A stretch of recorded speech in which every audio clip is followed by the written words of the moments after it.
কি অকল্পনীয়, অবিশ্বাস্য, লোমহর্ষকর বাহিনীর কথা শুনি, আমরা ফিলিস্তিনের কথা শুনি। 2016-17 সালের দিকে আস্তে আস্তে আস্তে আস্তে ঘাটতে ঘাটে বের হয়েছে। সেই সময় বুড়িগঙ্গা, ধলেশ্বরী, শীতলক্ষা এবং আস্তে আস্তে পদ্মা বা আমাদের নদীর উপকূলে যে সেগুলো কোনোটাই স্বাভাবিক পরিস্থিতি না। আমার সামনে এখন যে খবর, এই খবরটা বাংলাদেশের মানুষের জন্য নিশ্চিতভাবেই একটা দুশ্চিন্তার খবর। শুধু বাংলাদেশের মানুষের জন্য প্রশ্ন আর প্রশ্ন। খুলনায় এত খুন, নদীতে এত লাশ, নেপথ্যে কি? এতক্ষণের ঘটনা ঘটলেও গোলাগুলির সময় পুলিশের দেখা পাওয়া যায় না।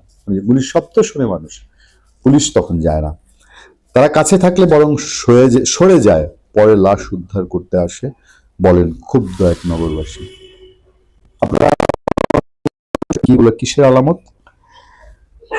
খুলনা যেন খুনাখুনির এক ভীতিকর অঞ্চল হয়ে উঠেছে। নদীতে মিলছে একের পর এক লাশ। সন্ধ্যা নামলেই শহর গ্রাম নির্বিশেষে বাসিন্দাদের মধ্যে আতঙ্ক। একদিকে 4 খুনের ঘটনাও ঘটেছে সাম্প্রতিক সময়। সপ্তাহখানেক আগে দুপুর হতে না হতেই প্রকাশ্যে আদালতের সামনে দুজনকে গুলি করে ও কুপিয়ে সবাই দেখেছেন। এই ঘটনা আবার বেপরোয়া খুনাখুনির আলোচনাকে সামনে এনেছে। গত 30 নভেম্বর দুপুরে এই ঘটনার রাতেও একজনকে হয়েছিল। নগরীয় জেলার যেমন বেড়েছে, তেমনি নদী থেকে মরদেহ তোলার সংখ্যাও চমকে দেওয়ার মতন। এই জায়গাটাই আপনাদেরকে নজর দেওয়ার জন্য। নগরীর থানাধীন এলাকায় আওয়ামী লীগ সরকার পতনের পর থেকে প্রায় 50টির মতো খুন হয়েছে 1.5 বছরে। শুধু খুলনায় 50টি, চিন্তা করতে পারেন। জেলায় সংখ্যা 45টির বেশি, আর বিভিন্ন নদ নদী থেকে লাশ উদ্ধার করা হয়েছে অর্ধশত। খুলনা মহানগর পুলিশের তথ্য বলছে 2024 সালে 5 আগস্টের পর সেপ্টেম্বরের নগরীর খানজাহান আলী থানায় প্রথম হত্যার ঘটনা ঘটে।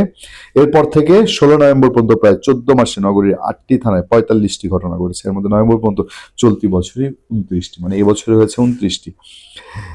আচ্ছা, দেখেন এখানে আরো বেশি তৈরি করে। এখানে মাদকের নিয়ন্ত্রণ আছে, জোর আছে, পলিটিক্যাল বিষয় আছে,